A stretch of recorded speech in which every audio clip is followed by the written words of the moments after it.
Madd Hatta Show podcast. We got a very special, we actually have two special guests in the studio today. Miss Ayesha and Mr. Kevan Shelton, ladies and gentlemen. Welcome to the show. They were nice enough to invite me on their podcast, and I said, hey, whenever you guys want to do it, let me know.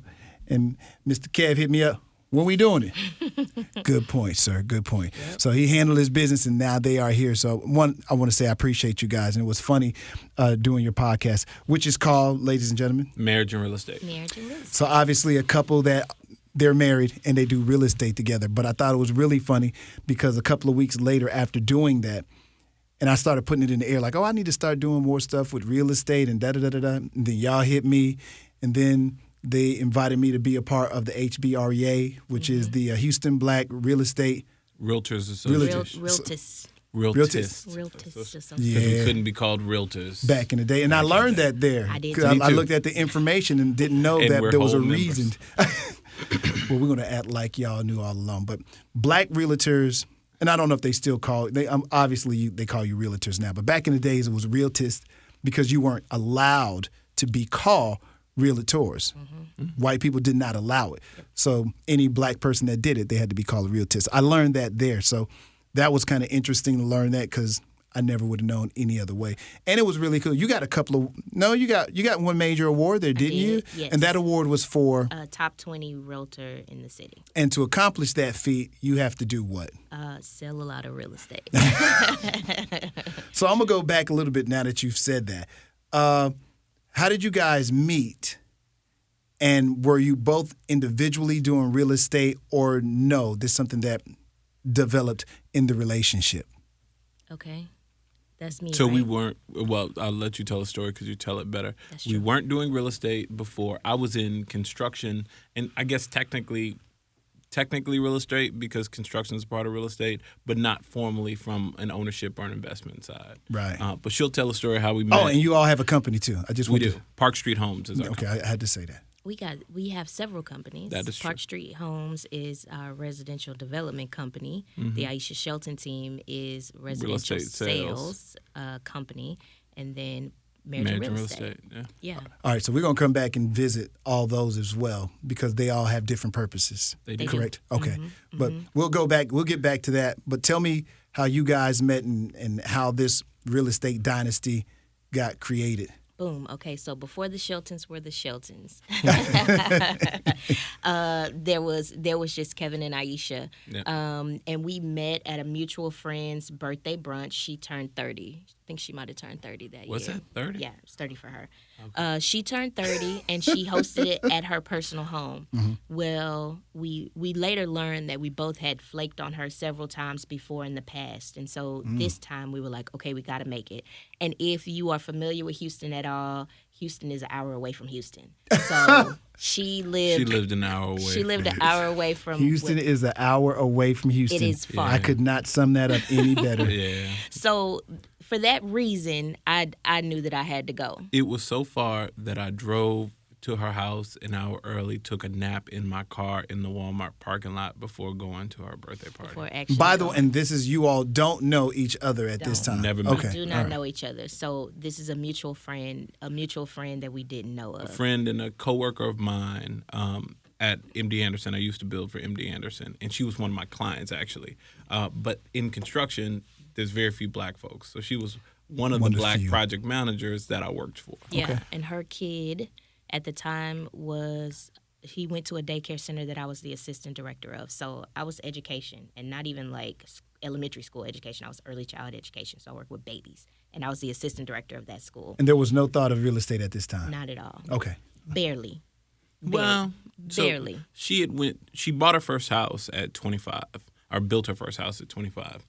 And she went to this course with a friend of hers, like one of those 3-day seminars or whatever, and tried to get you to leverage your life away. Mm-hmm. So the idea was there. The idea was there. But the application came many years later. After we got together. Okay, so we both end up at this party, and we're all sitting around just kind of chopping it up. And I saw Kevan in the kitchen. He was tall, he was dark, he was handsome. And I was like, oh, man, this is a handsome guy.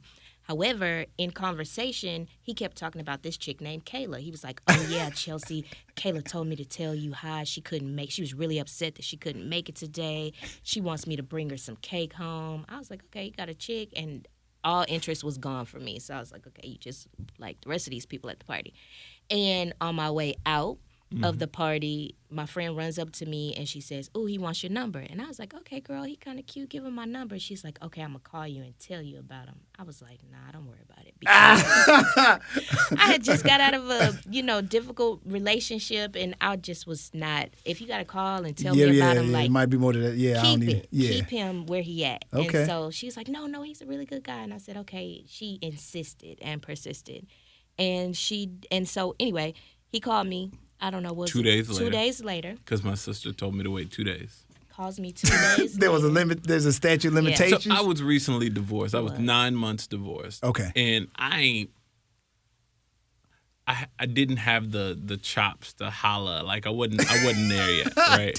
So, and I've never been that dude like that. This man got married at, what were you, 19? I got married at 20. 20. Okay, 20. And he was married for 6 years. So those are really formative years of when you go to the parties and you holler at chicks. Other than that 9 months, I've basically been married my entire, because we got together and we've been together since. Wow. So I've only had these 2 relationships my entire adulthood. Yeah. Wow. Yeah, so I scooped that. That's great. That boy. I think that's beautiful. Is it though? Is It is. It is. That's the way that it should It be. comes with its challenges. Yeah, it has its moments. And we'll do that on the next episode. Okay. No, I'm trying to stay married. So I know that's right. Anyway, he called me 2 days later, and I'll never forget one of the things he asked me was, "What book were you reading?" And I was just floored. I called all my girlfriends. I was like, "Girl, read books." Why that question? That's a good. I'm an avid reader. Yeah. So I read a lot of books. And So that was part of your usual conversation. I didn't have a He usual didn't have a conversation. usual conversation. Right. Got you. Say no more. I go to work, man. I take care of my baby. Like, that's all I got. So, like, literally, I'm just talking like I normally talk to human beings, right? And I'm like, hey, I'm reading this book. What are you reading? And she was reading some book at the time. I think it was Art of Persuasion or something like that. Yeah. But I'm like, oh, okay. That's pretty cool. You remember? Oh, so she's big in like self-development books, stuff like that. So she gave me that book because I wasn't that deep into it yet. So she turned me on to a whole new world of books. But that was the start of kind of that journey. And actually, we ended up getting engaged in a private library that was like amazing. I'll have to show you pictures of it. But books became a theme for our relationship. How long before y'all got to engagement? I'm just curious. So that's an interesting story. Very. So it's a very interesting story because it was a point of contention in our relationship. So and you can solve it. He can solve How the can he mystery solve it? question. Okay, we've been married for 7 years now. we have been. So I technically asked her to marry me. Excuse me. We got together in August. I asked her to marry me in January. Say that again. You Asked her to marry me in January. We met in August. Now I have to describe this period of time. Right? This is August, September. October. That's right. 6 months. But in that time, a lot had happened, right? So, and I like to say she changed my whole life in that 4-month period of time because I had been in school 10 years. When we met, I was still in college. While I was successful in my career, I hadn't graduated. I was still going to class like once a day, whatever it was like, and it was a 10-year journey. So within that first 4 months, I graduated from school. But the reason I graduated from school is she was like, you need to go down to the dean's office. You need to see whatever you need to do to graduate because something's wrong. Like I was just going through the motions. And I graduated that December because I went down and they were like, oh, well, these rules changed and you could do this and whatever. Well, somebody told them that he couldn't, and I just was like, we not taking that for an answer. They were like, oh, no, you need this, this, and this, and you have to do this and this. And I was like, nah. And I just thought I was stuck. I was like, I can tell that she's that person in your life because even getting here today, a story we won't go into, she solved the issue as well. So she's a problem solver immediately. She just doesn't take no for an answer and empowers me to not take no for an answer. And that makes it work in our relationship. Because for us, it's the combination of the two of us that kind of makes the ball go forward. Like, I'm the one to run the ball, but she'll call a play, right? So literally, she told me to go down to the dean's office. Some rules changed. This and that happened. They were like, oh, yeah, you graduate in December. Wow. And it opened up the entire world for me. So I had been stuck in Houston, you know, going to class every day, kind of going through the motions. And now that I was able to graduate, all the things that I had been dreaming of for the last decade kind of opened up. I had a list of companies I wanted to work for, whatever. Well, in that same stretch of time, I immediately applied for that list of companies, got a bunch of offers from the top companies that I wanted to work for, accepted a new job. I graduated in December. I immediately took that new job. My salary increased 40 grand. My whole life had changed, right? I moved in with her because she owned her house. Her rent was, or her mortgage was $700. My rent was $1,350 on the east side, which didn't make no sense. $700 mortgages. She said the good old days. Our mortgage on that house is only $900 now. I know what I'm just saying.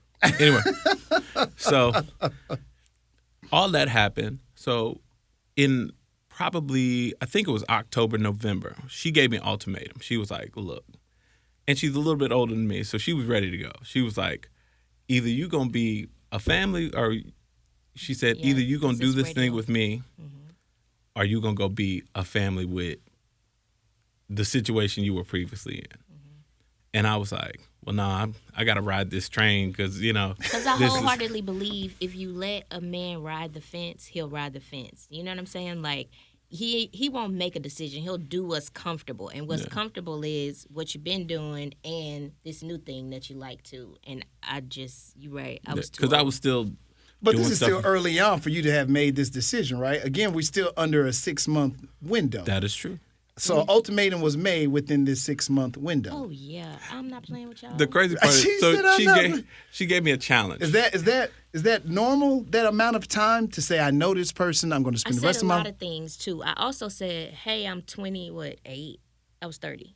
You were 30. You were 30. I'm 30. And let me be very clear. You meet a 30-year-old woman, she's about her business. She didn't already did all the things to make herself successful for the most part. At this point, it's like, are we dating with purpose or are we just having fun? I had fun. That's been cool. But here I am at 30. Like, I have a clear purpose.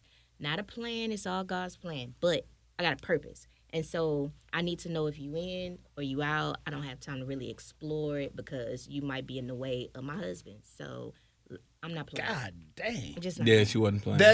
That's cool. When you hear it, it sounds harsh, but probably the way most people need to be. Take it from to go somebody forward who, in life. 10 years later, I have friends that do let men straddle the fence, and they still haven't gotten what they seek, which is marriage. And I'm always saying, you just need to tell them. You need to not even tell them. You need to ask them, hey, I just want to know which direction you're going in, and I need you to make this choice so I can either go right or left. Either I'm leaving or I'm going forward with you, but I need to know that you're in. And immediately you knew that I'm rolling with you. So I'm a change kind of person, right? Like, the only way I know to get over the fear of change is to go head first into it, right? Like, I'm a dive in the pool. If I'm afraid to swim, I'm a dive in the pool. So when she gave me that choice, it was like, well, you can explore what, like, maximizing your life looks like, or you can kind of stay where you're at. Plus, you already know what you got over there. Like, you think that's going to look different than it already is? Yeah, but I mean, that wasn't necessarily an option. It was really like, stay on the course that you're at, kind of kicking the ball around, or go forward dynamically. Yeah. I also felt like if he did not choose me, it was really his loss. Like, I just have that much confidence. I was like, I mean, I feel sorry for you if that's what you choose, but you got a choice. Wow. So when I looked at it and said, okay, my life is substantially getting better, and, you know, she everything Did I you wanted. feel like it was getting better because this person all of a sudden got included in your life, and all of a sudden things she was telling you was immediately changing your life like this? So was that part of helping you to make the decision to say, you know, maybe this is the right person? Because as soon as she came around, life started looking different. 1,000%. I don't think that happens for everybody. So that's why I want to put it out there. There's moments in his life that are significant changes. You just heard him saying, I was putting along in life. You said do A, B, C. He did it instantly. So life changes are happening immediately with this person that I just met. Yeah. So when you have that, and I'm not justifying why anybody else kicks the ball around or straddles the fence, but when you have something definitive that's life-altering, it can help you to make decisions easier. There you go. Thank you. And see, I never wanted to get married again. I never wanted to have more children. I didn't want any of the things because the biggest, most radical change for me was getting divorced because I divorced my ex-wife. I did everything. But something changed your mind. She changed my mind. I mean, it was very clear. It was like, this is a reason to do it, right? Like, other reasons might not matter, but with this person in this set of circumstance, it makes sense. And I've trained myself, and it's a practice now, but reading little bits of information, I call it 3, 4s, and 5s. So most people can make a decision when they have 100% of the information, right? So then you wind that down. Most people can make a decision at 90, 80, 70%. 60% people are iffy, right? 50-50, even more. But the people who make decisions at 20, 30, 40% of information are the ones, they're taking the biggest risk, but a lot of times they get the biggest reward. So I've trained myself to make decisions around that 30, 40, 50% information mark so that I can go. This. I never heard this, but you're 100% correct. Yeah, I like this. But it's a big risk, right? It like is. you're rolling the dice. Yeah. And you can and I failed big So sometimes. with that 30%, with Mrs. Shelton here, what was it that said I can roll my dice on this? We're having this conversation like you're not here at this point. You heard it already. So there were a couple of things. So it was not only how she treated me, right, which was very important. And my grandmother, who's rest her soul, after my divorce, I said, I never want to get married again. I never want to whatever. And she said, no, baby, you just need to find somebody to give a F about you. So that was very clear, right? And also, there was one moment, and this might be more of an emotional moment, but I fell asleep at her house. I'm a horrible sleeper. Like, I don't sleep. I don't rest. And we were sitting on the couch, and I just, like, laid in her lap, and I fell asleep. And what I immediately understood is I'm at peace. And for me, that was Peace extremely is rare. everything. Yeah. My relationship is also based on peace. Yeah, man. It's important, especially for a guy. You out fighting the world every day. I don't want to say women. I don't think people realize how important peace is to most men. And it's interesting to have heard you use the word peace because mine was the same way. When I was with this person, I dreaded. It's probably the reason why I quit my job too. I dreaded getting back to my life. Oh, man. Because when I was with this person, I felt like I was in this all new world. Yeah. Because the things that this person was introducing me to that I wasn't open to with anybody else, but for whatever reason with this person, I'm like, sure, we can do that. And just all kind of other things. Like I would vanish for a 24-hour period, 48 hours. I'm not a part of my world. You can't reach me. You can't connect with me. I'm gone. And then I was like, okay, I got to go get back to my life. I got to go make this money. And so now the life you have is like a new life. It is very different than my life prior. There's the Madd Hatta life, and then there's the Ben Thompson life for me.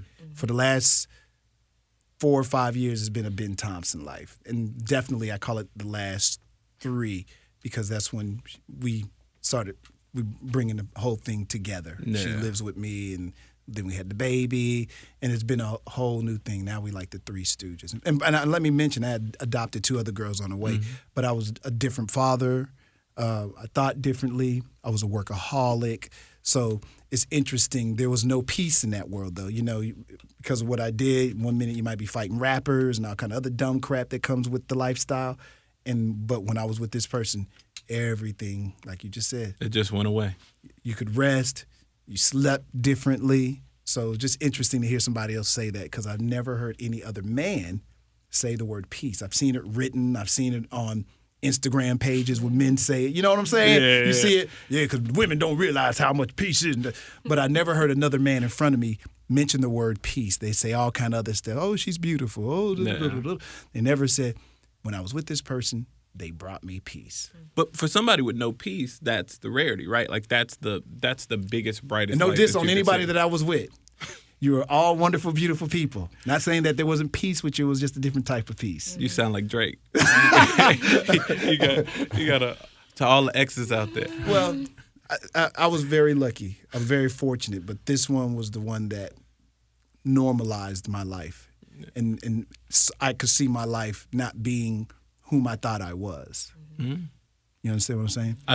Because I was this performer in life. I was this entity, and when I was with this person, she had no connection to the entity. And didn't care. She didn't know who it was. She didn't understand it. It wasn't real life to her. It was, so it just, anyway. So now which life is the fake life? Oh, wow. That's a good one. Thank you. This life is much, but it's different because the way I look at life too, right? When I was doing that I shouldn't call it other life, it's all one, but I was very driven on cash. My only goal was I got to make sure if my mother asked for it, my sister asked for it, they can get it. So I was highly driven. And I missed a lot. And I probably said this on you guys' podcast as well. I was just so driven. I didn't see anything over here. I didn't take the time to make new friends. I was driven. I got to make cash. I got to make cash. I got to make cash. I got to make cash. I got to make cash.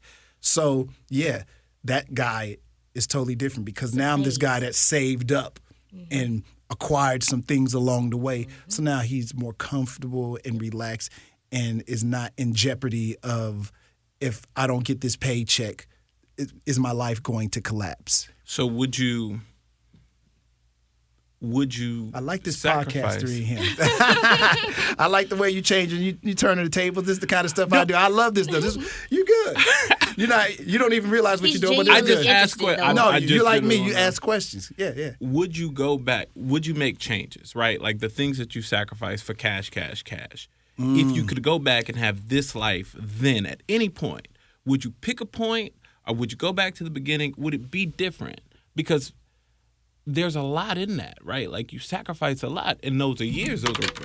Those are real years of time and real things. So the reality of the situation is, it is new because you're new, but life is different. Like the opportunities are different. They all change, and regrets aren't a thing. But if you could go back and say, I want this sooner, or I want this when I'm comfortable, would it be different? Would you change that? That is a great question. No one's ever asked me that question. I'd have to really sit in here and think about that.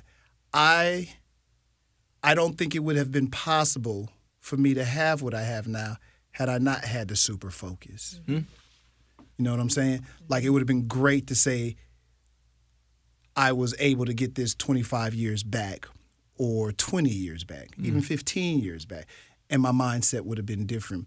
Unfortunately, it was these bumps and bruises that we take on the road of life that get us to where we are. That made you the golf It was ball. like your bumps and bruises that got you to where you were, where you were able to look at that 30% and said, nah, I can take that. But I had a very similar situation as you, right? So from the ages of 19 to 25, I worked 4 jobs. I had a baby with absolutely no money. So I sacrificed so much. I missed so much. I missed first steps. I missed first words. Like all those things were sacrifices because I had no money, right? And then what you realize is you do need some of that, right?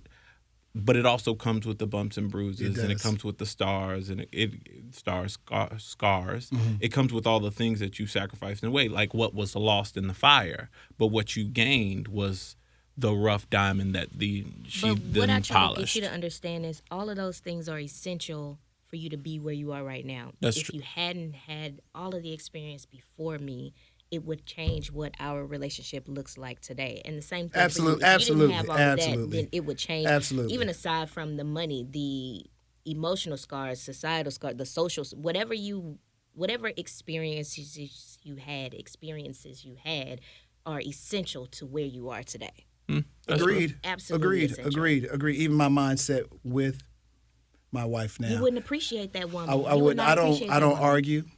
I don't stress. I don't worry about all that. All the things that you usually do in relationships, I don't. I instantly shut them down.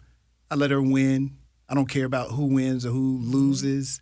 So my mindset is different. It is. Now you catch Madd Hatta, not Ben. Madd Hatta 10 years ago. Oh no, the battle's on. Yep. I got to win this verbal Yes. sparring that we're getting ready to do to show you that not only am I not wrong, I can think faster than you. I'm at a place now, don't care if I win or lose, don't care who looks smarter, win or me. in my situation, and having my son now, just appreciating that whole thing. Like now you guys you have kids, so you were able, what you didn't get then, you're able to have now. So you weren't, and Which that's much bad more resources. And you missed some things with the other kid, and you do feel bad. Like even for my two girls that were adopted, I took them out of this situation that they were in, great, but they probably got a different me. Vantage point, yeah. Than the new. And sometimes I feel bad for that, and they can see certain things. They're not blind. Like, he wasn't like that when I was da-da-da-da-da-da-da. I wasn't stressing about that money. I wasn't stressing about all the things I had to make sure you got through. So your mindset is different. So I don't think, although I would love to have thought that I could have what I have now then, much probably like you could have had it earlier. Like, why can't I just start from right there and move forward? There's a reason why the Almighty, or whatever thing you want to say, moves us the way it moves us. Like, I would have never imagined at this particular age where I'm at, I would be backpedaling and have this baby. But for me, it is great. I have a luxury that I never had. I get a different enjoyment that I never had. And I can guarantee I never would have had that 15 or 20 years ago. Yeah. I love that. Yep. I love that. It's funny. Like you, when we argue now, which I didn't come to it from jump. It took therapy and time and still whatever. working on it. Still working on it. But what I'm very clear on is at no point am I willing to sacrifice the relationship for an argument. So I start every argument with I ain't going nowhere and I ain't, like, we can argue. Right. But we together, like, because this is too good to fight about. Like, I might have points. I might really care passionately about whatever. But if I have to choose between this life with you or a point or whatever, nah, dog, get right. Whatever, because this is too important. I can't even remember the last time I got into an argument. I can probably remember it, but I remember saying to myself, this is dumb and I'm not doing it anymore. For real. I love it. Because there was some tension amongst us because we're totally different people. But she also, when she moves into my life, all of a sudden she's going with me through this transition of, for all of my youth into being a man, I was this particular entity. Mm. To walk away from that, now you're trying to figure out, well, who are you? You are, and I didn't know I was going to go through that. Mm-hmm. But you do go through a period of, I'm kind of lost. I still feel youthful enough to be doing things. And so you go through a particular walk. I can see that. So it's very similar when we left our jobs, which for me, not so much because my career path is still the same. So I left a job, but my day-to-day didn't change. But for her, she had a 15-year career in a completely separate industry. So who was the person that managed to have that conversation, say, you know what, you would probably flourish here? It didn't really work out like that. Here's how that happened. So when we decided that we wanted to do real estate, right, and that we could do it together, and he likes to say, I'm the brains, he's the bronze. So I've read all the books, I know all the things to do, but he can actually do them with a hammer and put it all together, right?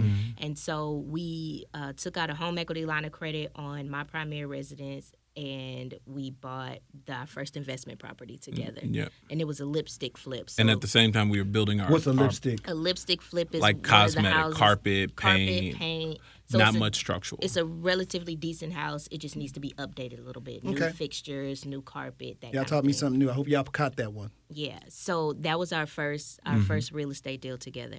Well, what was it called again one more time? Lipstick flip. Okay, David, this is where you put that on the bottom. Lipstick flip.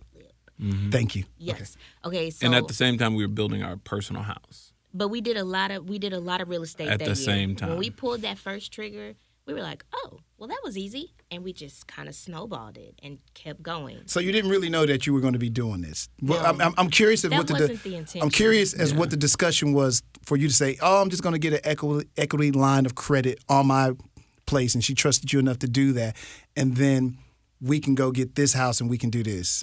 Well, what's that conversation? We knew that real estate was the key to wealth building. So we knew that we wanted to build wealth.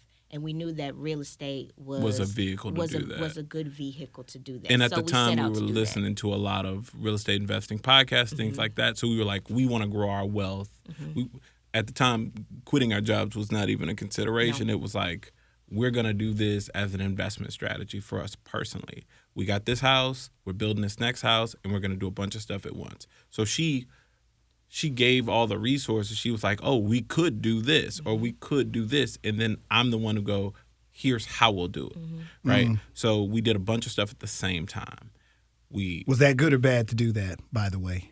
At that time, it was That's fine. how I work. It's not necessarily good or bad. My brain functions like that, so that's with chaos. Yeah. Construction is very much like a bunch of puzzles, so that's essentially what it is, right? So we were Dave Ramseyites at the time. We were huge Dave Ramseyites, and we were debt snowballing and whatever. We had $1,500 saved up, and that was the start of our emergency account. And we were like, okay, we got $1,500, but we want to build our next house, turn this house into a rental property, and buy our first flip. And we were pregnant, so doing all those things simultaneously was a lot to do. And we had this $1,500. So literally, we put the $1,500 down to customize our personal house, which I was like, this $1,500 is everything. I was like, if we just bet this, that's the 30-40s, right? We're like, if we just bet this, we can do all these other things because we'll be happy with this for long term. And it was $1,500 for a double vanity. Now we just trade in vanities. It's like stupid stuff. But $1,500 down on that house, and we were prepared to turn her house into a rental. Prepared is very loose. Timelines worked out where we took the HELOC out. This is in HELOC, real quick. Home equity line of credit. So we took. Say it again. Bottom of the screen. Oh yeah. Home equity line of credit. Thanks, David. And it's like a credit card that for the equity in your house. So they say, oh, you have $40,000 in equity. We'll give you 70% of that. You can draw it down, so you can take money and then you pay it back, and it's like a 10-year line. Yeah, and we had great jobs. We had great income at the time, great credit. So there was a lot of things working in our favor. So we did this: took the HELOC out, had a baby, moved in the new house. Immediately put some of that cash on turning this house into a rental, found a tenant for that house, and bought a flip in like 60 days. Like, it was all in the same time. And because I'm a contractor, I did all the work on our existing house to turn into a rental. We laid floors, we painted, everything. But he asked why we quit our jobs. I'm getting there. Okay. I'm getting there. He tell a long version. I do. I'm the storyteller for sure. Anyway, bought that first flip. That first flip snowballed into another flip, and then it snowballed into an Airbnb, and we kind of got the ball rolling. Well, along the way, what we recognized is I didn't have time, right? Two things. I didn't have time to manage projects, and I'm traveling all over the country building stuff. Because at that time now, I'm traveling, building from Louisiana to California. Because you're still working for somebody else, too. So everybody, this is really just part-time stuff you're doing. Exactly. Both parties still have jobs. Exactly. So she's going to work every day. I'm gone 4 days a week. It was a lot. And we were also paying a realtor $60,000 a year because we were buying so many properties. So on acquisition and disposition, and this one we decided that I could quit my job. On the acquisition and disposition of properties in 1 year, we paid a realtor $60,000. Explain what that means for the layman. Yeah, okay. Buying and selling. Buying and selling. So we would see something we wanted to buy. We went through a realtor to purchase it. She made a commission. Then we would sell it. We went through that realtor. She would make a commission. So that was the buy and sell was the acquisition and the disposition. crazy part about it, half of that we didn't have to pay. When we buy something, the seller's paying for that. Mm-hmm. And then when we're selling something, of course, we're paying for that, but we got to pay for that anyway. So we're like, well, we could just keep doing what we're doing because she made $55,000 a year with a master's degree. So we like, yes. I'm just saying, like, it didn't make sense. It didn't. So we like, okay, you can quit your job. Me was like, nah. But that was always the plan. The plan was for me to quit my job and do the real estate stuff. That's what I do. But then our business grew so much that we had a team, and I couldn't manage that team. We had to determine. Let me finish my statement before you jump in. We had to determine which made more sense, right? It's like, okay, you can stay at this job, or you could go full time into the business that we have, and what's the upside, right? So we know where your potential to grow is with this job. There's a cap there, but there is no cap on this business side of it. And so we made the decision for him to jump off the ledge. So after I did. We had 3-hour meetings with our CPA, 3 of them. Just talking about the potential, the future, what we got, whatever. Because I'm like, I got the best job I've ever had. I'm making the most money I've ever made. I'm finally out of school. I'm like, my bonuses are, thousands and tens of thousands of dollars. I'm like, I don't see it. But this opportunity is here. And it was like managing the team wasn't working and time wasn't a thing. So we made the decision to quit our jobs at the same time. We don't recommend it. We definitely say it's very ghetto. Super ghetto. Hood. Ghetto, don't do it. It is not hood. It's just a decision you guys made. So ghetto. I had a whole retirement party for her. I bought her all these red bottoms and I took flowers to her job. I was like, you retired, whatever. It was which technically that's true. Mm-hmm. So quit our job. We both filed May 19th, actually. We're 2 days from our 4th year anniversary. Quit our jobs May 19th. I didn't stop my job until like June because I was doing a bunch of stuff and leading the team and doing a bunch of stuff. So I was like, okay, I want to ride this out as long as I can. I left my job in June, and we proceeded to have the worst year of our lives. Worst year. The beginning of the year was amazing. Middle of the year, we audited our business and realized how much money we were losing. Mm-hmm. And the end of the year, we had to turn it all over and completely pivot our business. So, what happened? I don't want to use the word wrong, but cash flow. So we had Kevan Ayesha. I tell the story. The value was there, right? So we literally are millionaires on paper. It's the flow of cash that was the problem, right? You got to pay bills. You have mortgages, payroll. notes, we had a team at payroll, all of that, and the cash wasn't flowing in as fast as we needed it to. And it's because our business was built on renovations at the time. So we were buying houses, renovating them, and selling them, and that was the issue. So you have to wait for the sale to get this big chunk of money to be able to move forward with. And you didn't have enough of those happening it's not that we didn't have enough of them happening. We got caught up in, and a lot of people talked about redlining and other stuff. The level of renovation that I do is akin to new construction because I'm a builder, right? Mm-hmm. So I'm putting in new windows. I'm taking the house to its best state. Well, the flipping game doesn't run like that, right? Like people are doing bare minimum and trying to sell it for as much as possible. But I'm really worried about, okay, this person got to live in this house. You want them to have a nice house. And I want the house to be the best that it can be. It's a problem. So, but you learned in certain areas you can't do that. And I think that's the first all thing those areas that you learn when you're in certain areas. Yes. It's the first thing that you learn that you can't. Oh, how do I put this? You can't over-improve in areas of opportunity. Or non-opportunity. Non-opportunity. Yeah. And the people. But you have to learn that. Or you have somebody, or you have a mentor. Yeah. Right.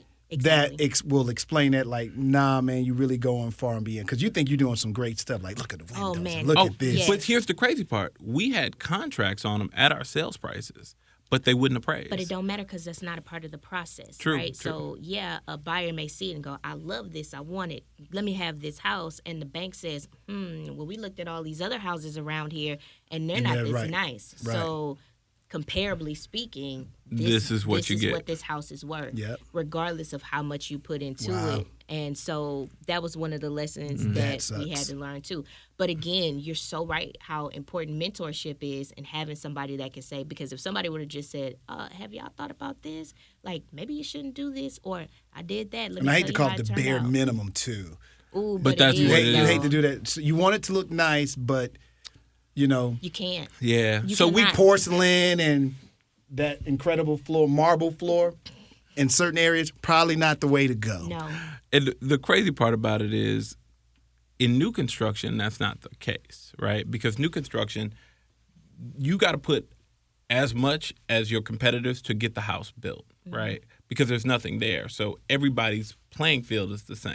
It just drives yours above what already Exactly. exists. It separates you from your competition, but the cost basis is very similar. So we had to pivot. Ultimately, we came to pivoting our business to all new construction. But in that tune, we lost $300,000. Oof. And we had to lay off. Like, my sister was working for us. We had a construction manager at the time. We had to lay everybody off. I wasn't even taking a salary for the business. That entire, like, it was pretty brutal. It was pretty brutal. What But kept y'all together during that time? I'm sorry, is that a bad question to ask? No. Because usually what breaks up most relationships, people think it's infidelity and all this. It's money. It's money. It's Yeah. definitely money. Family, money. You know what? I think I don't think we ever considered not never. being together. I'm committed. There's like this better or worse thing that we talk about.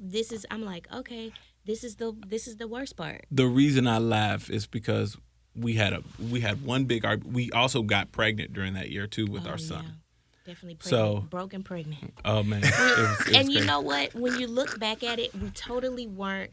We weren't broke because, like, We weren't. really. We literally while weren't. it felt like the end of the world, it's like we had a house, water, food, childcare. Because I wasn't giving that up. I was like, "Oh, we gonna figure out this childcare." Like, we had everything that plenty of people don't have on a daily basis. That is true. When it felt like the worst time in our We lives. owned lots of property. We still still were paper millionaires. No. So the crazy part about it is this. I'm a planner, right? And while I didn't foresee our business going sideways at all, there were lots of things that we did strategically before we left our job. So we put life insurance, death and disability, like all that stuff in place based on our salaries. Because we were still working off of the remnants of our Dave Ramsey plan, right? So we had put all this strong financial stuff in place. We bought cars before we quit our jobs because I wanted to get 2% and 1% on our cars. We had the house that we knew. I was like, if we got to be in this house 10 years, we're fine. So we were comfortable where we were. If we had to hold what we got and I had to go get another job, which I tried, which was so funny. So No, but the universe was like, nah, nah, son, I got something God bigger was for very you. direct. He was like, no. And I've always had a job. I've had a job since I was 14. I've never not worked. Not a 6-month period of time that I have not worked. And for whatever reason, it was just It like, just was no. not. I tried to No. It's funny, when I left my job, all my managers said, "Oh, we love you. If you ever want to come back, if anything, whatever." Nobody answered the phone. Like, it's insane, the doors that were just shut and kept us there. Because you weren't supposed to, because there was something so much bigger. And that's the other thing, right? Like, when you realize that everything you go through is for your good, regardless of how it feels, like, now whenever we come across challenges, I'm like, ooh, you must be cooking up something real good back there, because this right here. But did y'all know, did you have any clue when you were going through this worst period as a couple, do you know that there's sunshine coming? No, but mentorship. So, So by this time, you guys got mentorship. So in our crisis, we reached out to. Now we had a mentor on the real estate investment side who was available. Indian guy who had built an amazing business, and I definitely turned to him and got advice. And then there's another couple who I definitely credit being one of our best mentors, both of them now, because we have kind of a couple relationship too. But this is a couple that also is in construction. I followed them for 10 years before I ever went into business for ourselves.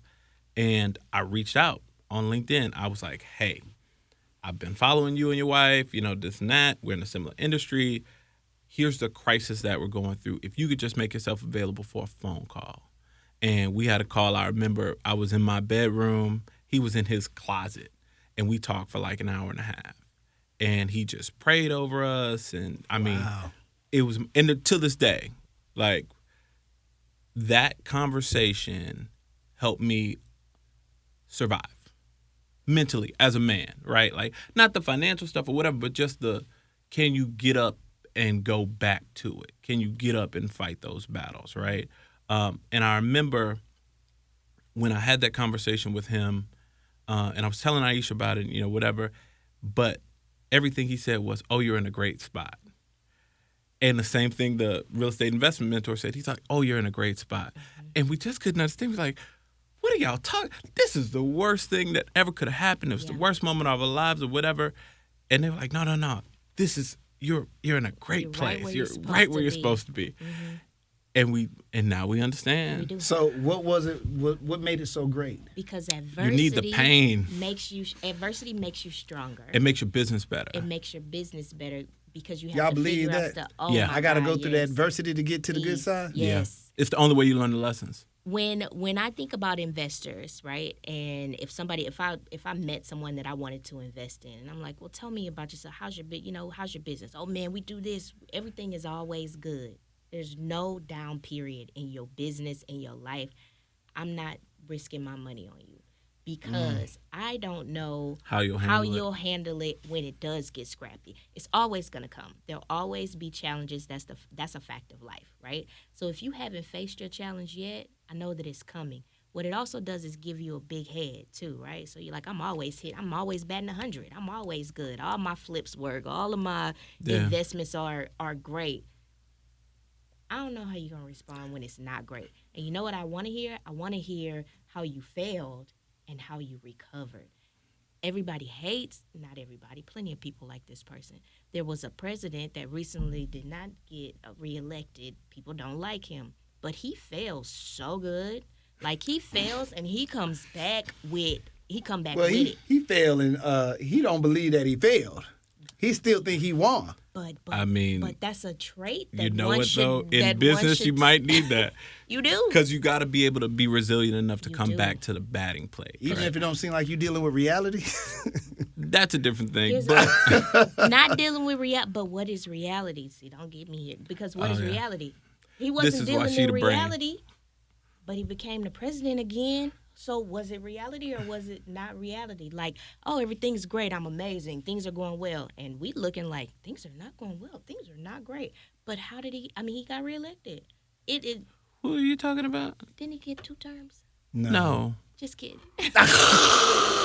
What are you talking? See, that's what she go off. She believes that he will be there again now. I do. Well, the thing about it. So back to your point about how did we stay together. And the reason I laughed, there was one argument we had because I did get a big head. Because at a point in 2019, everything that I did, she said, oof. Everything I did was working. I pick up the phone, it's money on the line. I'm like figuring it out. And when everything crashed down, now, do you know he has the big head during this time, or you just? Oh yeah. I felt it. Really? Oh yeah. That was our one, so. And this is the forever humbling moment. We had this big argument, and she's pregnant. We arguing, and she said, "I thought you had a plan," and it broke my heart, bro. It because I'm flashing back to the three-hour meetings and this plan that we laid out of what our life is gonna look like and whatever. And I'm like, God, I wouldn't put myself in a position to hurt my family or make us. I would have just stayed at my job. But I wouldn't have. You move different when you bat 100. Think about going to Vegas and you just winning. You take different risks. You take different risks when you have all those wins. And so it was, and I recognize that. If you want to know from my perspective, why I didn't leave, I had no thoughts of leaving. But I also recognize that I married this man, right? And I would tell you this all the time. Your karma is my karma. Because we are a unit, right? So if you need to be taught a lesson, God needs to teach you a lesson, I'm going to experience the side effects of that lesson because that's your lesson to learn. And I knew that he needed to be humbled in that yeah, time. But you are also suffering because of decisions of that is true. It is, but we're one. But you're okay with that? Because we're one. You're okay with okay, I know you're trying to teach him a lesson, but is it at your expense almost maybe even? Absolutely. But you're okay with it. I mean, it's our family's expense. It's at my expense. It's at my family's expense. Now, if this was a constant, trust, she would not be around. But this man gets better. This man gets better I do get over better. time. If he would constantly show me that he squanders money and opportunities, and I'm not saying this what you did, but I'm saying if you're in a relationship and you're with a man who always taking bets that has your family in a bad position, you should probably change that situation. This man is completely different from that, right? And that was our first experience with that. And God willing, our last experience with that. But No, I mean, experiences are different. I've warmed up to failure. And that's what it does, right? Going through failure, it builds a callus. it does. You get comfortable. You be like, ooh, And it's it's tight. never comfortable to the point where you like, oh yeah, man, I'm just waiting to see what's love going to this. happen. Right. What you do is you can endure it. It builds up your endurance. easy So to now wake when we up. go through challenges in our business, like this don't work out, I'm not crestfallen. Yeah. I'd be like, okay, well then that didn't work out. Let me pivot to this, or let me work on this. And we've had tons of transitions in our business since then, and tons of failure, change, whatever. And we don't even view it as failure anymore. It's just Feedback. right? Because it literally, now that we went through that big fire, everything else is like a small burn. It's like, it's like, you ever seen like an uncle or something hold a flame up to a thing? It's like that, right? But if you never develop the callus, when the flame come, you can't take the heat. But what it always was just feedback. And now when you come across challenges, you see it as feedback. You go, okay, that don't work. So if I'm on the crap table and I'm winning, and then suddenly I'm losing a little bit, and even if I win big again, I got that feedback to say, don't bet it all right now. Just put a little bit on the table. You know what I mean? And that's kind of the lesson that you get, is that it's not a problem. It's just feedback. Did it tighten you all? Did it tighten you up as a couple? Did it change that It dynamic? bond you? I think so. I think so, but we were already pretty bond. I think once we committed that this was what life looked like for us, it was really hard to like deviate from that. No, going through pain and challenges with a person or people makes you stronger. Think about fraternities and sororities and pledging. You come out and those people feel like your brothers or your sisters because of all of the pain that you all had to go through to get the memories that you have of endurance and making it to the other side. It bonds you as a human, right? So that definitely bonded us. I honestly feel like there is not a man that could come through and be like, hey, what's up, Ayesha, let's blah, blah. But see, I feel that way from when you helped me graduate. like for me, those bonds were solidified early on. because I'm a different person. I wouldn't have, my life would look far different if I never met you. It would be a very regular life. Wow. It's true. No, but seriously, I'm bonded. After what we've been through, they're literally, I'm like, nobody can come and penetrate this because, wow, like. Such an interesting choice of words. I knew he was getting ready to say that. I knew he was interesting After what choice we've of been words. through? No, penetrate. Okay. Yes, penetrate. You chose the word. Now I see what you see, but that's not where my head was. I know. You don't. It's where my vocabulary lies. You don't think about things like that. But no. Wow. Now I can't unthink about it. It's okay. I knew that he was, because I know how, because I've had a chance to watch you all, because, this is the time. I knew he was going to pick up on that and it was going to tickle him. I just knew it. And I'm an auditory person, so I'm listening to every single word. Like in music, I listen to the melody, sure, but I'm listening to the lyrics and I'm trying to figure out like what they mean and all you hear the words and you put it through your filter of life and you go, I'm offended by that. No, he wasn't offended. I wasn't offended. Oh, okay. Yeah. No, it was just funny. The word tickled him to death. Yeah, it was just funny. You just threw it out there. Because there's so and many he caught it from a inflections in different, that. because he caught it. Yes, Anyway, I y'all can go back and rewind and you'll understand. There's so many different ways you could have went with the conversation from there. I just knew that he was going to pick up on it because I know how he. And then, so after all of that and severely changing our business, focusing on just what we do well, which is building and selling, we ended up with a much better business. And you say you do only new construction. Only new construction. It's just a home building company. So that means you have to find the property. You have to find the land that you want to build on. Develop it and build houses. Yep. That sounds very expensive. Let me just be honest. It is extremely capital intensive. Yes. So why that then? Because it seems like it would be easier just find a place, flip it. It is. As But opposed there's to more doing risk in that. Our skill set is in building. So the risk for somebody who doesn't do it, there's a capital risk, sure, but the execution risk is my strength. Right, so I'm a builder by trade. This is my 17th year of building. This is what you things. actually do. And what I've wanted to do and since I don't I think was this 12. is normal for, and I'm a layman, so you have to excuse me. But I think because you have an expertise in building, you look at it like it's simple. Like when I hear you say it, you throw it out there like, oh, anybody can just do this. And they can't. Because that means you got to go out there, you got to find the land. And it does, I don't know if you're doing like just one property at a time or No, you're doing we're doing several. Exactly. That's not easy. To you it is because this is the way your brain thinks, is what you've always done. To think about construction, it's nothing for you. I wake up in the middle of the night thinking about I literally live and breathe it. Yes, that's So true. it's easy for a person like you. And I don't, and not that I know most real estate people. I would assume though that there are others that have an easier time. They just go find a property, flip it, or find it, beautify it, flip it.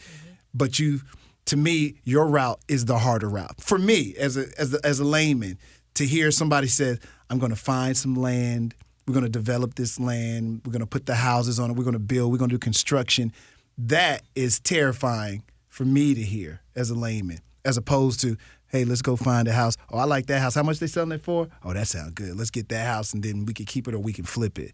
As opposed to, hey, I was looking at some land, honey. I think we can do some construction on this and put 5, 6 houses on it, or put a duplex or a fourplex or an eightplex or whatever you're going to do.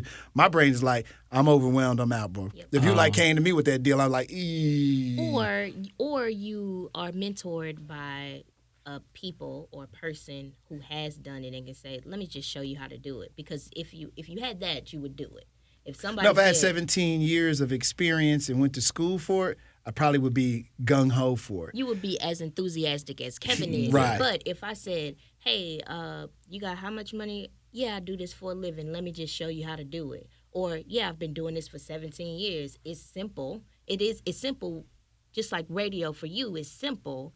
Yeah, like I don't know what none of these buttons mean. These buttons me ain't neither, got but I labels. know but see, I know what buttons I want to use and what I need to use to get the job done. Right. But what if somebody told you? What if somebody was like, this is what these buttons do and this is how you use this? You would be more comfortable doing that. I would, but my brain would immediately, because the way it works is I don't need that button, that button, that button, that button, that button. I only need these 2 buttons to really do what I need to do. Oh, see, So that's the way my brain works. You know what I'm saying? It's like we have a program at work that we have to program music in.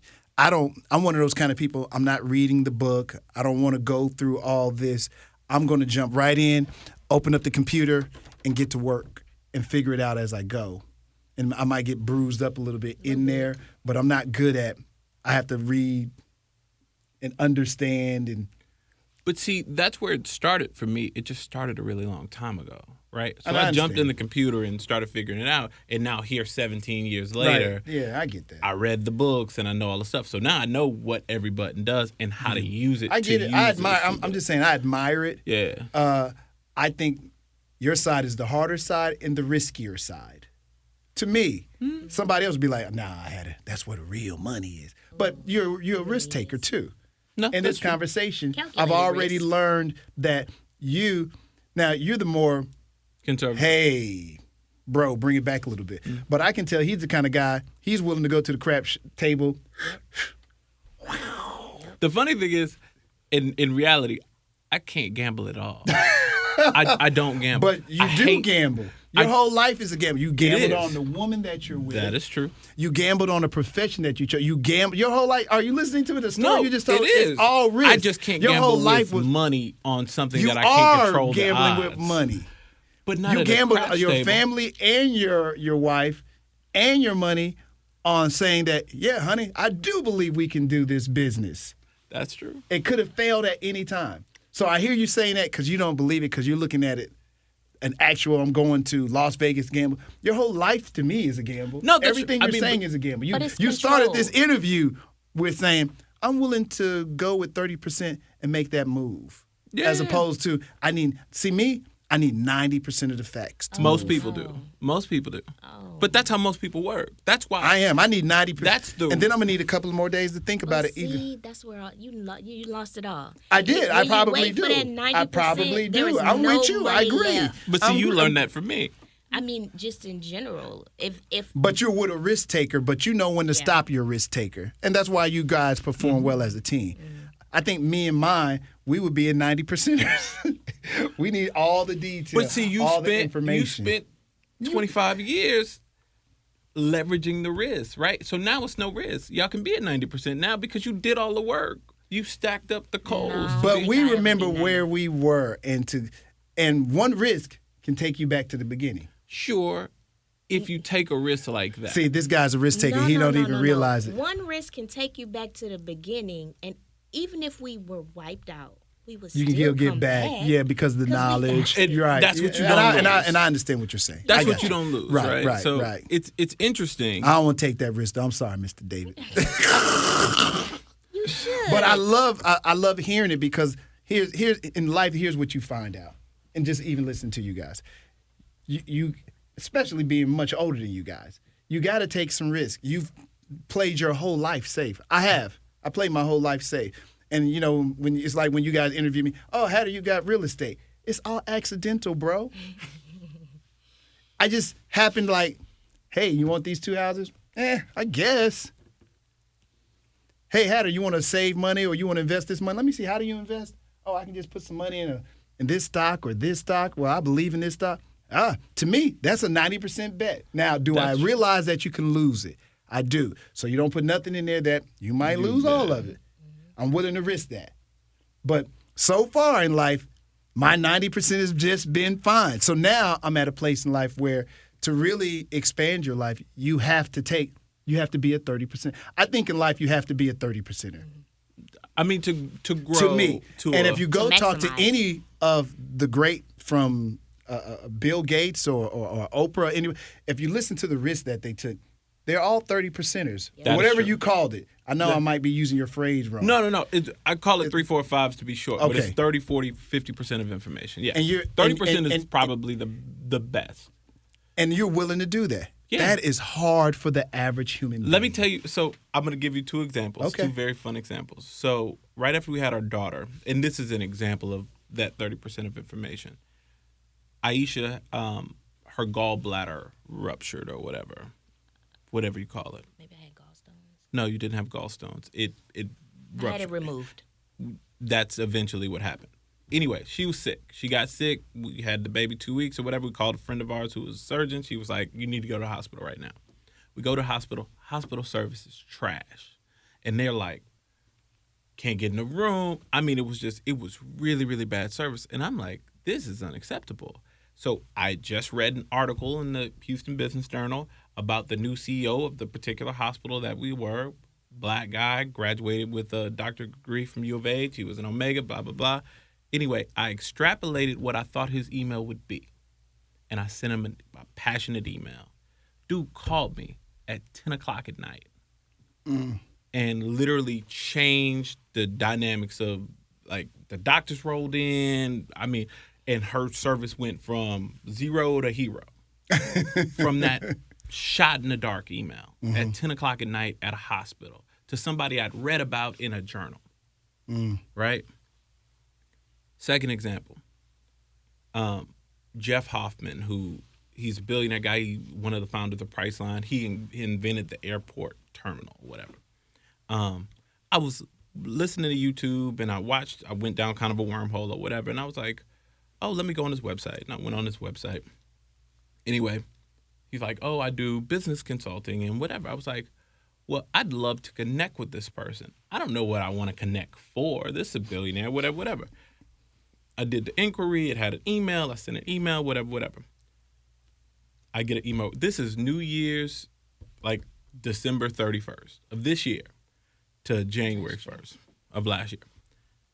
Get an email back. Hey, thank you for reaching out. Here's my calendar link. Put some 30 minutes on my time. Let's have a webinar, web call, whatever. We get a web call. So I'm talking to him on the thing. And I'm just connecting, whatever. And I asked him, I said, well, why did you choose? I'm quite sure you get thousands of requests, responses, or whatever. Why did you choose? He said, well, the timing of you sending your email, it was the first in the queue for the top of the year. So that's how I got. So now I got this person's email, and I corresponded with him a couple of times or whatever. Shots in the dark, man. I mean, it's bets, sure, but I mean, it's worth it. Those What do are you have safe to bets. lose? Like, shoot Tyler Perry an email. Shoot whoever you want an email. Like, You ain't got nothing to lose. They can just disregard you, like whatever, Or not. or not. And I've had success, so I'm like, okay, I have absolutely nothing to lose from shooting. Like I'll take that 30% roll every day. I love that. Real estate, great investment for most people. Yay or nay? Yay. Yes. All day. Always. For you all, you make it seem easy. How hard is it? On a Start scale by from buying one. a house. Okay. Buying a house that you can live in. That's the one lie that the internet tells people is owning your house is not a thing, right? Like own investment property, whatever. If you don't own where you live, right, every year you're losing because that wealth. Now, are you talking about paying it off or just having even a just home? paying it off over time? If you're 100%er of information and all you're going to do is go to your job, go home, watch the game, the best thing that you can do for your family, for your children, for your whatever, is own where you live because that's your best investment. My mother was not an investor at all, ever in her life. She bought her house with a $30,000 owner finance note as a teacher and paid it off over time. She sold that house to us. That house was her best investment. And not only did she make money when she sold it to us, but that gave us equity, right? Because she sold it to us at what worked for us at the time, but now we have $200,000 in equity. That is inheritance. That is a gift that she couldn't have given me $200,000 cash, right? So people don't understand that, yes, the internet tells you don't buy real estate to live in, don't whatever. And for those people, that might necessarily be true. But for the average, everyday, 100% person who doesn't necessarily see the opportunities or, get exposure to the next deal or the investments on the ground floor, the best vehicle that you have to build wealth is your house. They ain't making no more land. Own some. Got you. Give me, Mel, give me two more gems for the average human being watching this now. They have not invested in real estate. They're just trying to pay their bills. Because what I usually see on social media, the assumption is almost everybody can do immediately what you're doing. No. You understand what I'm saying? You go out, you see land, and you decide to put property on land. The average human being today is not able to do that. What advice can you give the normal, everyday, I'm just trying to get to a better place in life? Yep. You need time, skill, or money. All of those things are important if you're going to invest in real estate, right? So you say, oh, well, I don't have that much money. How much time you got? You got time? You should find somebody who is doing what you want to do and add value to that person so that you can learn and glean that information from them. So time is an asset that's valuable. If you have money, so the NFL player, I got all this money, I don't know what to do with it. We can help you. No, that ain't a regular person. A regular person. If you have money, even if it's an inheritance, like you sold a house. Give them regular advice for regular people. Time, money. No. That's a part of it. Most people don't have time. Most people don't have money. We'll let you give your... give them something very practical. Your analysis when I'm done. Kevin's going to go after me, guys. So there's time, there's money, there's skill. So maybe you can paint. I don't know. The point is add value to somebody. One of the many ways that you can do this is add value to somebody who already is doing it so that you can learn how to do it and how to make those moves. So add value. There we go. There you go. No, I mean, that is better for a regular person. Add value. Because most people don't have money. So and most people work their job and don't. Oh, I want to do what you want to do. Can you mentor me? Nope. But I'm glad you brought that up too. Because I think when people hear that word mentor, they think that they're supposed to be getting free information from somebody that they never invested in. You understand what I'm saying? Mm-hmm. Like, I want to call Warren Buffett and I want him to give me information, or I want him to be my mentor. But time is money, money is time. So what's your feelings about mentorship and how that should work? So I'm glad you mentioned that. Lead with value. Don't come asking for something because I don't have the time. I don't have the time to give it to you. But if you led with value, hey, and we know a real estate person who's very good at that. He just gives value, gives value, gives value. He's given value to people over years, and now they are investors in his company because all he did was just give. Lead with giving first. Don't ever ask for anything from somebody, especially if you don't know that person. You know what I mean? Well, I'd say this. One of the things that I see is people actually don't want to learn the stuff that they want to ask people about. And that's the biggest thing that pisses me off, right? Like, you want Warren Buffett to give you advice, but you don't even know what you want to do. You want to ask Warren Buffett to tell you what to do, right? You got to have at least a rough idea of what you want, what your questions are. Like that. I just know I want to live like y'all. Exactly. And that's not most people, 100 grand a year, they cool. Generally, the majority of the world. So the things that come with all the excess that people see and people like, most people don't want to do. Most people want to watch the game. Most people want to go, go, soccer shots with their kid. Like, all that's cool and it's perfect. And you can still invest and you can still participate. But you do it from the level of what you're comfortable with actually doing the work for, right? So learn it. People talk to us about real estate all day and don't learn real estate.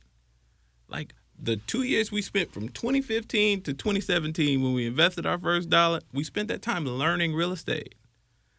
That's it. Like, if you learn it, if you learn what all the buttons on the board does, then that can basically give you the jump in time. They might not spend 25 years doing it, but if they spend a year learning every button, in year 2, maybe they can now move the 2 buttons. Yeah, you can get them in certain places. So places. That's the secret sauce. It's actually learning the stuff. Really understanding, okay, what does a deal look like? What do these terms mean? Can I identify something? Then you can add value to somebody else. Because if you're a teacher and you make $48,000 a year and you got 2 kids and you work all day and you take care of your kids at night, you don't have much time and you definitely don't have much money. But you can control what you're listening to on your way to work. You control what you're listening to in the shower. You know what I mean? You can put something in your brain that can change your life. And start small. Like, it doesn't have to be, I'm flipping a house overnight. It could be, hey, I'm going to change my bathroom. So my house is worth a little bit more. Or if I don't own a house, I'm going to go buy a house, right? Or I'm going to ask my grandmother, hey, what happens when you die? Maybe I can start cutting the yard over here, and maybe you can will this to me or deed this to me, right? I think that people try to make it so big when it's really small. Like, black people, we used to start small, right? Like, I lay bricks, you're a plumber. Okay, I need to build a house, you need to build a house. Let me put your bricks, you put your pipes. You know what I mean? And we used to build things that way. And now people want to go from 0 to 100. And that's not really how things work, right? Like, it took 17 years to understand building the way that I understand. Year 1, I didn't understand that, right? Like, she had a whole professional career before she started selling real estate at all. So, yeah, people see her and they go, year 1 realtor, $3 million in whatever. Year 2, $5 million. But she also worked 15 years first to understand how to walk in these rooms and have these conversations and have the vernacular to talk to the whatever. You got to start from the dirt, because most people are starting from the dirt. Most people don't have an inheritance. Most people don't have a income or a rich uncle or a daddy who's going to get them a $10 million loan, right? Most people got a job. And you can have a little bit more if you change your mindset about it. And it can change your future. I like that. All right. And finally, we have to go back to the story of 6 months, because we never completed that. Oh, okay. In 6 months, what happened to get you to say, will you marry me? And then you foolishly answer, sure, buddy. So that wasn't necessarily the answer. So I asked her to marry me in January. And by the way, did you think he was crazy when this happened? Or are you like, yeah, I'm liking where he's going? I don't think you ever thought it was crazy. No. Okay. We kind of knew where we were going. Okay. Here's where the conflict happened. So I did this really elaborate thing. I had like a James Avery ring charm because I didn't have any money to buy a ring at the time. So I literally did notes in the sky and all this other stuff. Gave her this ring. I said, well, this represents the ring that I want to give you, whatever. Well, I had a plan because I'm a planner. It was a charm from a bracelet. He has. Yeah. Yes. So that was the point of contention because he wanted me to say we were engaged, but I didn't have a ring. And so that's where we had That was the point of contention. About 6 months of conflict ensued after It was that. 10 months of conflict. It was a very so long time. I had an elaborate idea, which now that I really know my wife, I know she don't give a damn about what I actually did for the proposal. But I had this really elaborate idea. So I asked her to marry me in January. I also booked the wedding venue. Wow. Right? And I booked all the hotel suites. So what I did was this. Wow. I lined up our You wedding. did this before having this conversation with No, her? I had the conversation, and then I Okay. went and booked. Because we went on, she's from Galveston. I booked the venue in Galveston. We Okay. went on the first date we went on in Galveston. I was like, this would be great to get married in. And this was in like probably September, October. Anyway, I booked that venue. It's still And pretty fast in the relationship, but go ahead. Sure.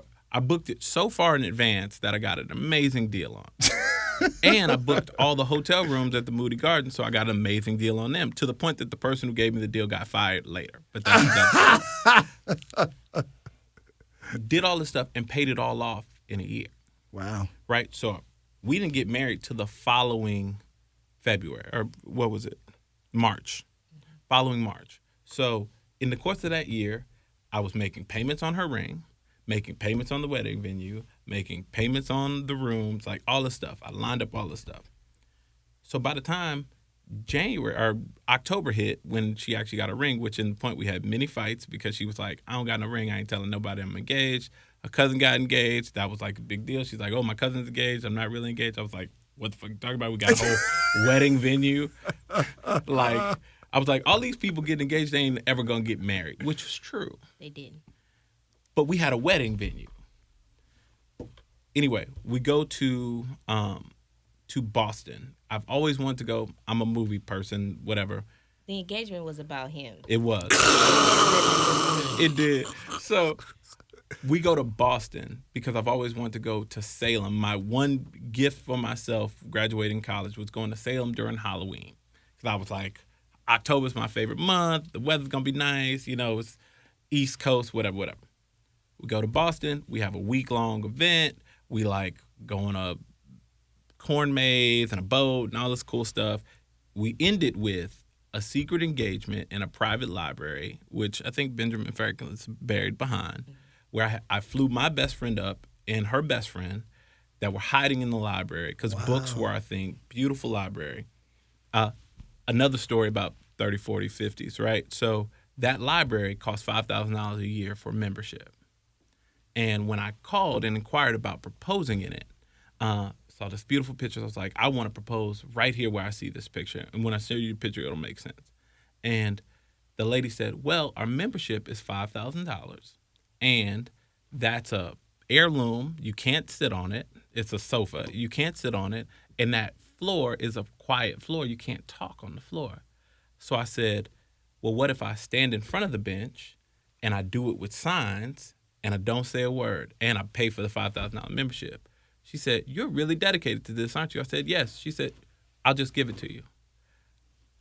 Let us bring in a photographer, which was not allowed. Wow. Let us propose in the library, placed our books, everything. We had a whole photo shoot in the library.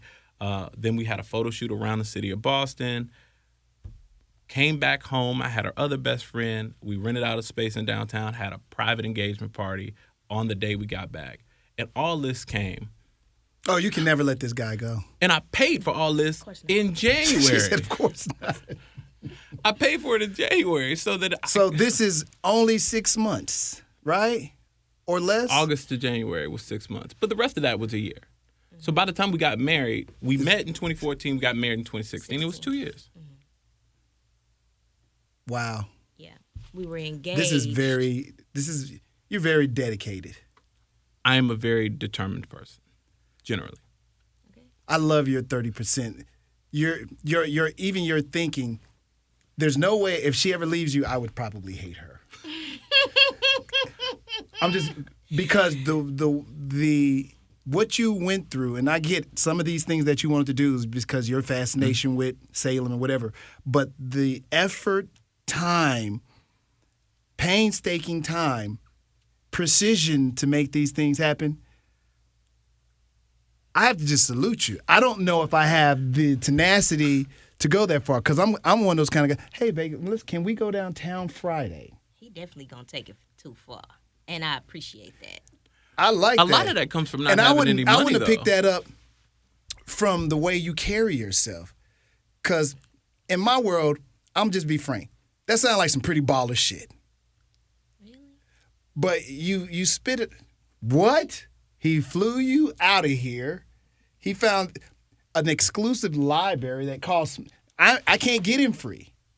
It's a membership. Wait till I show you the picture. This It's where gonna you be gotta like know fire. your spouse though. Buddy could have took me down to the park. Yeah. He could Got down have. on a knee But and I would be like, what "This is makes amazing." what makes you unique and different? Yes. That because of this person, you're willing to do all these things that to me sound quite expensive. They were reasonable because I planned for a year in advance. Anything, give yourself a year, you pay off anything. Again, because it's a plan that he was on. So to Yeah. him, he's not even looking at the totality. He's like, oh, I can handle those payments, and by the time I get to da-da-da-da, it'll be all paid off. When we had a like $40,000 wedding, we didn't leave with a bill. It was all paid for. Here's the coldest part, and I didn't even get into these details. So her father's a pastor, right? And books are a thing. So her name is Ayesha, which was Muhammad's second wife. I found a European book. The book is also entitled Ayesha, about Muhammad's second wife. The first copy I ordered came from Europe really damaged, so I ended up having to order 2 more, their first editions. They were extremely expensive too. I inscribed one to her father. Wow. And then I gave him one to inscribe to her, to ask for her hand. And then I took another version. You can never leave this guy. I took another book, I hollowed it out, like with a razor blade myself, over time. Hollowed it out, put the ring box in it, and then had all 3 books placed. Or actually, only had the 2 books because I gave the one to your father. I had both books placed on the shelf by my best friend when they came up. So then when we went in the library, it was like, hey, there's a book with your name on it. And it was this whole kind of thing. I'm extremely elaborate and detailed. That is true. This guy's extra in the most beautiful way in the world. This is why I can't flip houses. That's why you can't. Because I'm too much. Wow. Man, thank y'all for y'all time. I always hope whenever I talk to anybody, and here, it's different when you do a podcast just because you're interested in people. Mm-hmm. I'm interested in these 2 people that seem so different but so alike when you talk to them. To me, they have a very unique relationship and understanding. Even when you talk to each other, there's a rhythm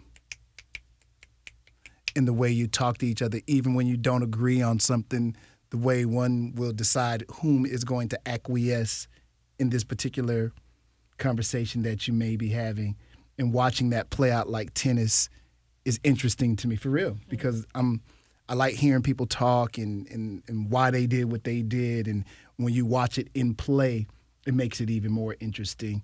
I'm totally thrilled to be in front of y'all because you give me hope. Like, man, I got to get my girl on the level so we can go out there and buy these homes. Yeah, man. I know she got a nice little stash put away. Let's go. My stash plus your stash equal a bigger stash, baby. Nice. But now we need to put them stashes into these homes and do all these other. But Multifamily for you. You have enough single homes. You see, need small. There go that what you- 30% talk. What you need is small Lord. multifamily in like a Montrose area where it's like You know how much Class A houses stable. cost in Montrose? But you got to make an investment over time. What you're looking for is a legacy play. No, I'm telling you. that's over dinner. We will give you the straight. We have. Listen, we got to play for. I know what you everybody. need. We I'm have gonna to get you play right. for everybody. I'm appreciative of you guys. I'm appreciative that you asked me to be on your podcast, that you thought enough of me. I always think it's interesting when people ask me to do anything, especially after not being in radio anymore, that they think enough of you that you still have some you're kind a of value. legend. Yeah, man. Sorry. It's funny I know when you hate to hear people it. say things like that, but your brain has a hard time understanding what exactly that means or what they see, because you just know that you was this guy trying to make sure that mama ate, sister can get through school, everybody, she can get whatever she wants whenever she wants it, and I'm super focused, and I'm focused. And yeah, you do a lot of good things in that because you think that's what human beings are supposed to do. You're supposed to do good things. You're supposed to give back. So when you hear people say it, you're like, well, don't everybody do this? Or so, you know what I'm saying? This is just that's just you. So when you hear it, you like, it's hard to put that coat on. Oh, you a legend. Hey. Hey, man, we were recording you with the double tape. You know? That was... I appreciate it. But I appreciate you guys. I appreciate your relationship and hearing the beauty in it. I hope that not even if somebody watches it and they don't care anything about real estate, I really want them to get the personal story of the two human beings, and I hope they get that. And this is what relationships can look like and what they can be. If you are determined, if you know that you ain't playing games and it's like you got to, put up a shut up, so to speak. And I'm not saying that for a woman to put somebody in a bind or, but sometimes men do. We need it. And I didn't make a decision. My wife left me. And out the blue one day, she just called me and said, you want to go for a run? And that rekindled our relationship. So these things can happen. Sometimes your foot has to be put lightly, not hardcore, lightly to the fire. One of those, like you said, just to know that there's a little heat under there to make you start thinking differently. But I hope that's what people get out of this in the conversation, is seeing you guys play tennis with each other as you have this conversation. I love it. But I appreciate it. First of all, I know you guys got your own podcast. Put that information out there as well. I know you had your social media. Put that out there as well, too. You can, yeah. So Kevan and Ayesha Shelton, KevanShelton, Ayesha Shelton. And those are our personal Instagram profiles. And then marriage and real estate. Marriage, word, and real estate. On the podcast, you just talk about real estate and relationships, or basically. Okay. Pop culture. We throw in some pop culture. Yeah, we really just talk. I mean, we started that the year that everything went crazy too, because it was tracking the journey. You know what I mean? Yeah. I think that we found so much success in changing our lives through what other people have exposed us to. So we would just wanted to be a light to shine a little bit more of the path for other people, other couples that are like us, trying to figure it out. Got you. And they can watch that when and where? Comes out on Fridays, but there's tons of episodes. We have YouTube and regular all podcast streaming channels. podcast stations. So There's Spotify, hundreds of episodes. Apple Podcasts, wherever you find your podcast, you can find us there. Marriage and Real Estate. Thank y'all again for taking the time. I know Thank y'all you. Busy making money couple, but just to stop down for a minute or two and give me some time, I really do appreciate it. So thank y'all. Thank you for having Thank us. you.